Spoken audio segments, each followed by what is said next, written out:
tarde. Eu sou o Elson, integrante do Grupo 3. Irei apresentar sobre meio ambiente e mudanças climáticas, Sistema Municipal de Infraestrutura Verde, áreas de preservação permanente, em conjunto com a GEISA. Inicialmente, com a edição da nova Constituição Federal, o direito urbanístico ganhou uma nova roupagem. Foi fundamentado na função social da cidade, na gestão democrática da cidade, e o artigo 183 e 184 estabelece as diretrizes gerais do direito à cidade, a Constituição Federal. Regulamentando tais artigos, o Estatuto da Cidade surgiu, trazendo conceitos, diretrizes e estabelecendo requisitos para a instituição do plano diretor. Em cumprimento a tais requisitos, o município de Palmas editou seu plano diretor. Posteriormente, no âmbito da revisão em 2018, foi revisto, uma vez que precisa revisar a cada 10 anos. O plano diretor consubstancia um instrumento básico de desenvolvimento e expansão urbana. Ele deve ser integrado ao orçamento da cidade e ao planejamento municipal, de modo a possibilitar uma cidade mais justa, sustentável. E está intimamente ligado ao combate às mudanças climáticas, pelo menos em âmbito municipal, a fim de atenuar os efeitos que as mudanças climáticas têm. Partindo desse conceito, partindo dessa visão, as mudanças climáticas é um dos principais objetivos a serem superados nesse século, tendo em vista que, ante a elevada exploração dos recursos no planeta Terra, o planeta tem se tornado cada vez mais quente e tem ocasionado o aquecimento global, e áreas que até então eram secas têm sofrido com inundações e vice-versa. A partir disso, uma série de políticas públicas têm sido adotadas de modo a combater tais mudanças. Pode-se citar a Agenda 30, que é um plano de ação global que reúne 17 Objetivos de Desenvolvimento Sustentável criados para erradicar a pobreza e promover a vida digna a todos, dentro das condições que o nosso planeta oferece, sem comprometer a qualidade de vida das próximas gerações. Dentre esses 17 objetivos, há o Objetivo 13 e o Objetivo 11, que o Objetivo 11 ele busca criar cidades sustentáveis, atenuando ao máximo o nosso impacto ambiental com o meio ambiente, e bem como o Objetivo 13, que possibilita um plano para combater as mudanças climáticas. O problema das mudanças climáticas são tão graves que, segundo um relatório publicado em 2022, o relatório do painel intergovernamental de mudanças climáticas estima que apenas na próxima década, ou seja, nos próximos 40 anos, entre 32 e 132 milhões de pessoas entrem na extrema pobreza em razão das mudanças climáticas, tendo em vista que, como eu já mencionei, há locais até então que eram secos passam a enfrentar enchentes e vice-versa, o que tem ocasionado que essas pessoas que ali habitavam adentrem a faixa de pobreza extrema. A partir disso, no âmbito municipal, o plano diretor tem essa função de atenuar os impactos das mudanças climáticas. No âmbito do município de Palmas, em seu artigo 93, estabelece as diretrizes para a preservação e proteção do meio ambiente e para a mitigação da adaptação dos impactos das mudanças climáticas. Dentre as diretrizes estabelecidas pelo plano diretor, cabe aqui ressaltar integrar as estratégias de mitigação e adaptação às mudanças climáticas com outras políticas urbanas, municipais, estaduais e federais. O Sistema Nacional de Unidade de Conservação, que é uma lei federal que regulamenta toda essa estrutura, a sua fiscalização, a sua implantação, faz uma subdivisão entre unidade de conservação de proteção integral, essa que não pode se desenvolver uma atividade econômica direta ali, não pode causar um dano ambiental, bem como a unidade de uso sustentável, em que é possível que ocorra uma exploração da atividade econômica ali, desde que haja uma sustentabilidade naquela atividade. Além disso, o artigo 121 do Plano Diretor estabelece expressamente que integram o território municipal de Palmas todas as unidades de conservações contempladas no Sistema Nacional de Conservação e no Sistema Estadual, estabelecendo também, especialmente as que estão sob tutela do Estado, tais como a área de proteção ambiental de Serra do Lajeado e o Parque Estadual de Serra do Lajeado. Vemos que as áreas que são declaradas de conservação têm uma necessidade de se cuidar daquele ambiente por ter características únicas. Em razão disso, há uma necessidade de que se evite uma exploração sem sustentabilidade. Além dessas áreas essas unidades de conservação, há também as faixas verdes adjacentes aos cursos das águas. Essas faixas verdes, elas ficam ao entorno das áreas de preservação permanente e elas buscam aumentar a proteção aos cursos das águas ali, de modo a evitar problemas ou contaminação daquelas águas, dentre outros, até como secar aqueles cursos das águas. E o artigo estabelece expressamente o plano diretor que serão criadas faixas verdes adicionais às APPs com usos voltados prioritariamente à garantia e à prestação de serviços ambientais. Além disso, o plano diretor cria expressamente algumas áreas verdes em torno ao córrego da Água Fria, do Taquaraçu Grande, do Taquari e do córrego da Santa Bárbara. Essas áreas, como eu já mencionado, têm esse objetivo de proteger aquelas mananciais que estão ali em torno, a fim de evitar futuros problemas, contaminações e até que seja perdida aquela manancial. Boa tarde, eu me chamo Geisa, também faço parte do grupo 3 e vou dar continuidade com relação ao tema, né, do meio ambiente. E como o meu colega acabou de falar anteriormente sobre as áreas de preservação permanente, mais especificamente sobre as faixas verdes adjacentes a essas áreas, se torna imprescindível então eu estar explicando melhor o que são essas áreas de preservação permanente e para que elas servem, né, como que é criado e tudo mais. Com relação a isso, nós temos a lei de número 2651, de 25 de maio de 2012, que mais conhecida também como novo Código Florestal, ou então Lei Florestal, né? Ela dispõe sobre a proteção da vegetação nativa e, com relação às áreas de preservação permanente, ela determina que as áreas situadas perto de qualquer curso d'água têm como área de proteção permanente uma faixa que varia de acordo com o tamanho do curso d'água. A vegetação situada em área de preservação permanente, ela deve ser mantida, né, pelo proprietário da área, possuidor ou ocupante a qualquer título, seja pessoa física ou pessoa jurídica, de direito público ou privado. E as alterações na vegetação nativa dessas áreas de preservação permanente somente poderão ocorrer nas hipóteses de utilidade pública, de interesse social ou de baixo impacto ambiental, conforme previsão legal. Com relação a essa lei, né, ao Código Florestal, nós temos lá no seu artigo 3º, inciso 2, que diz o seguinte, que para os efeitos desta lei entende-se por área de preservação permanente, APP, área protegida, coberta ou não por vegetação nativa, com a função ambiental de preservar os recursos hídricos, a paisagem, a estabilidade geológica e a biodiversidade, facilitar o fluxo gênico de fauna e flora, proteger o solo e assegurar o bem-estar das populações humanas.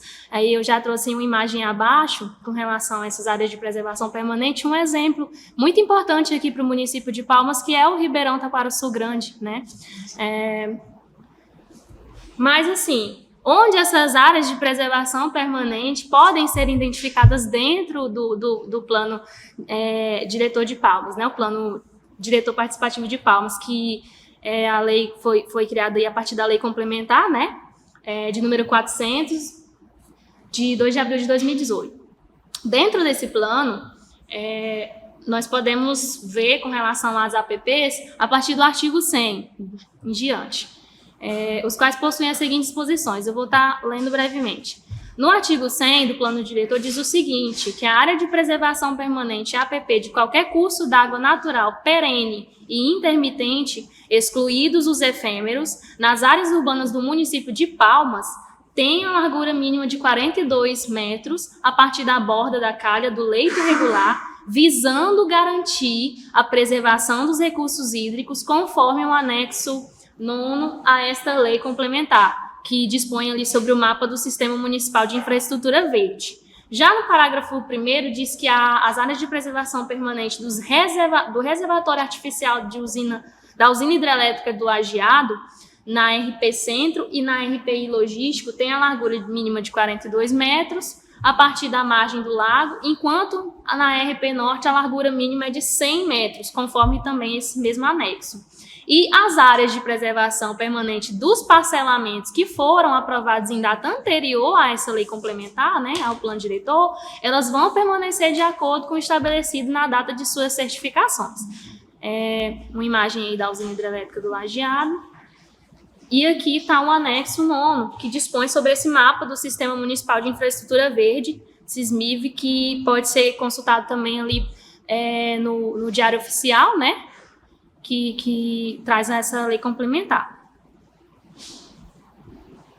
Depois a gente pode retornar mais para falar mais com relação a esse mapa.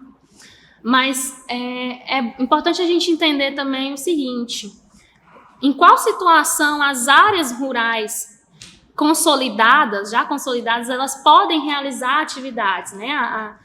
As áreas de preservação permanente, elas têm um papel ali semelhante às unidades de conservação. Elas vão visar atender o direito fundamental, né, do brasileiro, que é um direito ali pertinente ao meio ambiente ecologicamente equilibrado, e que está previsto no artigo 225 da Constituição. Só que enquanto as unidades de conservação estabelecem um uso sustentável ou indireto de áreas preservadas, as áreas de preservação permanente, elas são espaços naturais que, em tese, teriam que ser intocáveis, né, com rigorosos limites ali de exploração, não sendo permitida a exploração econômica direta. Contudo, as áreas rurais, que já eram consolidadas em áreas de preservação permanente até 22 de julho do ano de 2008, elas são autorizadas a realizar atividades silvipastoris, de ecoturismo e de turismo rural, de acordo ali com o artigo 61A do Código Florestal. Apesar disso, nessa continuidade dessas ações, elas vão depender também das boas práticas, é claro, de conservação do solo, da própria água em si, né? Uma vez que isso se trata, né, dos terrenos com diversas fragilidades ambientais, essas áreas de preservação permanente.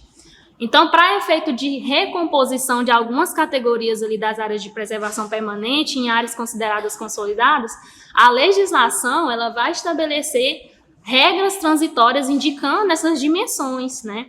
As dimensões mínimas para serem recompostas com a intenção de garantir ali uma oferta de serviço, de ecossistemas que são associados a elas. A aplicação ela vai levar em consideração o tamanho da propriedade em módulos fiscais e as características associadas às áreas de preservação permanente, como, por exemplo, a largura do curso d'água. Cada município ele tem uma medida para um módulo fiscal, que é avaliado ali em hectares, cujo valor ele vai ser fixado pelo INCRA. E levando em conta ali ele vai levar também em conta ali o tipo de exploração predominante do município, enfim, a renda obtida, né, o tipo de exploração predominante, e outras coisas a mais. Aqui a dimensão, né, ela vai variar de acordo com cada localidade, como já dito anteriormente. E dependendo de onde ela estiver localizada a propriedade, geralmente o valor no Brasil ele vai variar de 5 a 110 hectares. Ainda com relação a essas áreas rurais, nós temos já dentro do plano diretor, no artigo 101, ele vai trazer o seguinte: que a largura da APP nas áreas rurais ela vai seguir o estabelecido na Lei Federal de número 12.651, que é o Código Florestal, né? Então, lá no Código Florestal, já que no plano diretor fala que vai acompanhar o que está previsto em lei, o que está previsto em lei no Código Florestal é o seguinte: no artigo 4 dispõe das delimitações, né, das áreas de preservação permanente. E no artigo 4 traz o seguinte, que considera-se área de preservação permanente em zonas rurais ou urbanas, para os efeitos dessa lei, inciso 1, as faixas marginais de qualquer curso d'água natural perene e intermitente, excluídos os cursos d'água efêmeros, né, desde a borda da calha do leito irregular, em largura mínima. E aí eu trouxe uma tabelinha, colegas e professor, com relação a esse inciso, porque se você for lá na lei, você vai ver que tem várias alíneas, né, especificando, por exemplo, a faixa de área de preservação permanente de até 30 metros, o curso d'água, a largura vai ser até 10 metros. Então, assim, é uma questão, inclusive, que eu até estava debatendo com a colega, como é seu nome? Karine? A Karine me deu um help aqui porque ela percebeu de longe que eu não estava conseguindo entender bem, mas é uma questão que, inclusive, pode ser trazida posteriormente aí à tona novamente, né? Depois que a gente apresentar, porque essa questão aqui ela é importante, só que é algo um pouco complicado de se compreender, né? Mas nós podemos discutir isso depois, né? Lá nesses incisos, eles vão deixar específicos. Então, assim, é algo que você... Já que o plano diretor falou que vai de acordo com o que está no Código Florestal, a gente vai no Código Florestal, tem várias especificações. Então, você tem que estar sempre atento com relação a isso. Então, eu trouxe essa tabelinha justamente para facilitar a compreensão. Mas eu não vou estar falando cada um deles aqui, tá?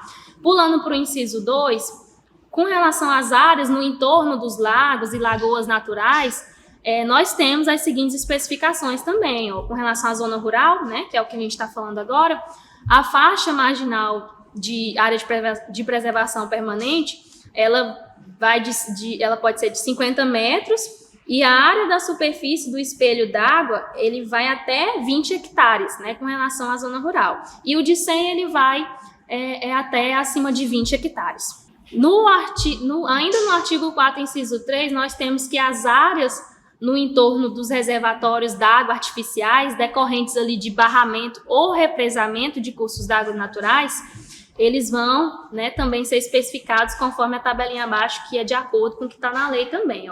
Para abastecimento público e geração de energia elétrica, né, é definido pelo licenciamento para a questão da área rural um mínimo de 30 e máximo de 100 metros, tá?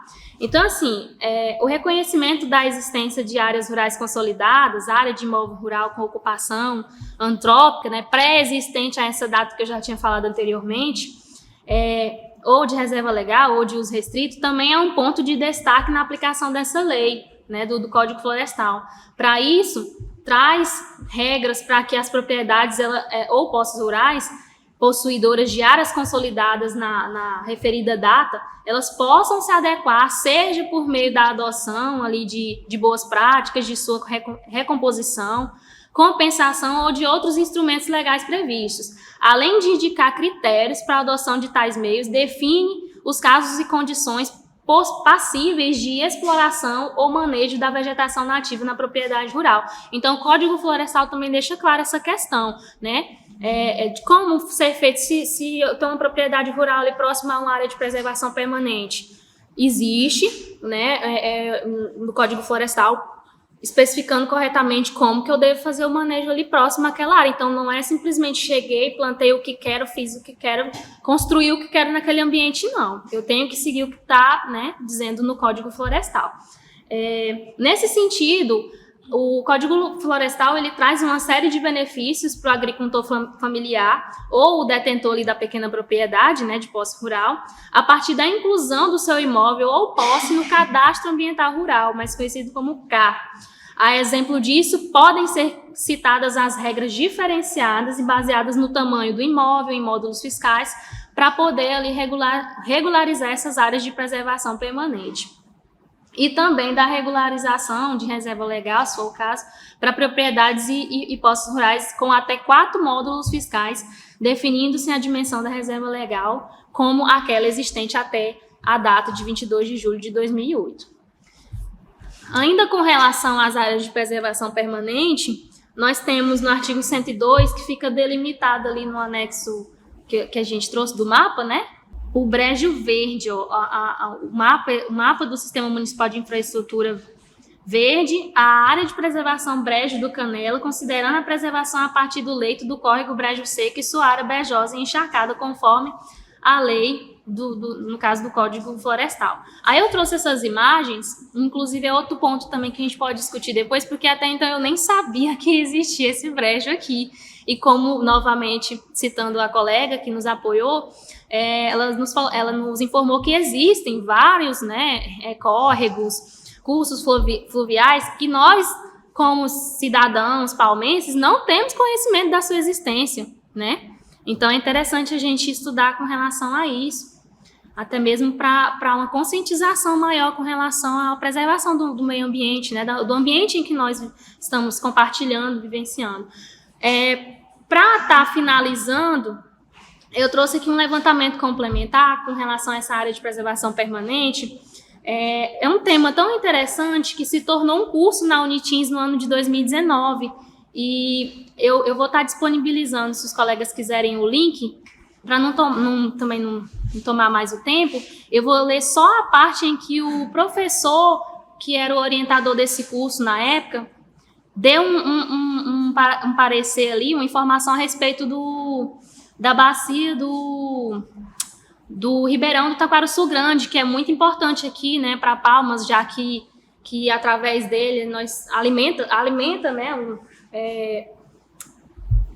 a água aqui do município, cerca de 66%, se eu não me engano, atualmente.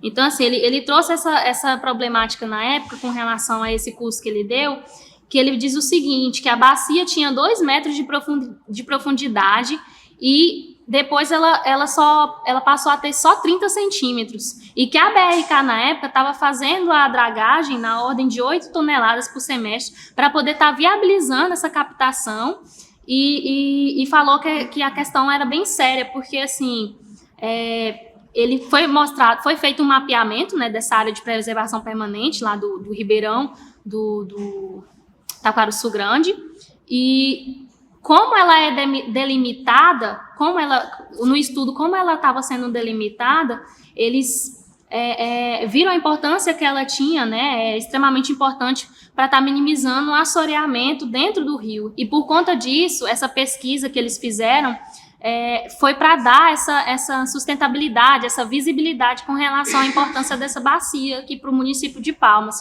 para que ela possa também ter uma vida útil, né, uma longa vida útil, e para sensibilizar também a comunidade em geral para poder se atentar a essas questões. Então, por isso, esse curso ele foi instituído no ano de 2019 com esses objetivos centrais. E eu trouxe aqui um mapa que foi retirado, inclusive, de um trabalho feito por um aluno da pós aqui da UFT, que serviu, inclusive, como referência para um outro trabalho de um engenheiro civil aqui de Palmas, que fez o seu trabalho de conclusão de curso com relação às áreas de preservação permanente e à qualidade de água. Esse estudo, inclusive, é recente, ele foi publicado no ano de 2022, e lá nesse estudo ele falava que a qualidade da água do Ribeirão era qualidade nível 2, ou seja, não está excelente, mas também não está, né, assim, tão ruim, só que nos apontamentos que ele recolheu com relação à qualidade da água do Ribeirão, inclusive foram identificados coliformes fecais e outras substâncias que acabam sendo prejudicial para quem consome, né, dessa água, já que 66% dessa água se torna, né, água potável que chega aí nas casas de várias pessoas aqui da cidade. E então, assim, essa questão ela é realmente bem relevante, bem interessante a gente estudar a respeito disso, porque é algo que está dentro do nosso convívio que a gente às vezes nem sabe, né, que existe, que precisa ter essa manutenção, que o município precisa abrir os olhos, principalmente para tornar efetivo o plano diretor, né, o que dispõe no plano diretor. E com relação a essas áreas, e com relação às áreas especiais de relevante interesse ambiental, para finalizar, que é as chamadas AERIAs, o artigo 103, né, da lei complementar, ele traz que esses espaços, eles são espaços territoriais na área urbana e rural do município de Palmas e seus recursos ambientais com características naturais relevantes de propriedade pública ou privada, instituída pelo poder público, destinadas à conservação e à preservação da natureza, à melhoria da qualidade de vida e à mitigação dos efeitos da fragmentação dos ecossistemas com limites definidos e sob condições especiais de administração e uso, buscando a formação de mosaico verde. E a referida lei também estabelece lá no artigo 104, com relação a essas áreas especiais, que elas são compostas pelas seguintes áreas: pelas áreas ambientalmente protegidas, áreas verdes urbanas, corredores verdes, áreas ambientalmente controladas e áreas prioritárias para conservação, e que tais institutos eles vão ser aprofundados mais para frente no próximo grupo, até porque já é assunto do próximo grupo, mas eu trouxe aqui um exemplo, né, de área ambientalmente protegida, que todo mundo conhece aqui, que é o Parque dos Povos Indígenas, né? Um mapa também aqui, ó, demonstrando o curso do Córrego Sussuapara, Água Fria, Brejo Comprido e algumas imagens do Parque dos Povos Indígenas. E, assim, esse aqui eu não vou ler, é com relação também a essas áreas especiais de relevante interesse ambiental, mas já é algo que o outro grupo vai também estar explicando, vai estar adentrando, né? E como o tempo já está se encerrando, eu vou concluir por aqui e estaremos posteriormente abertos a debate, né? Para, inclusive, aprender mais com vocês, até porque eu já falei aqui e reforço que é um tema que a gente levou uma certa dificuldade para entender, mas que quando a gente passou a compreender melhor, a gente viu a importância que ele tem, principalmente com relação a essas áreas de preservação permanente, que eu achei bastante interessante, porque eu não tinha conhecimento, né, que por exemplo, o Ribeirão do Taquarussu Grande tinha essa relevância tão grande aqui para o município de Palmas, né? Para concluir, diante de tudo que foi exposto, né, a gente pode inferir com base na lei complementar que dispõe o plano diretor de Palmas e que substitui, né, o plano diretor de 2007, que esse plano diretor ele constitui instrumentos básicos e estratégicos da política de desenvolvimento do município, aplicável em todo o seu território pelos agentes públicos e privados.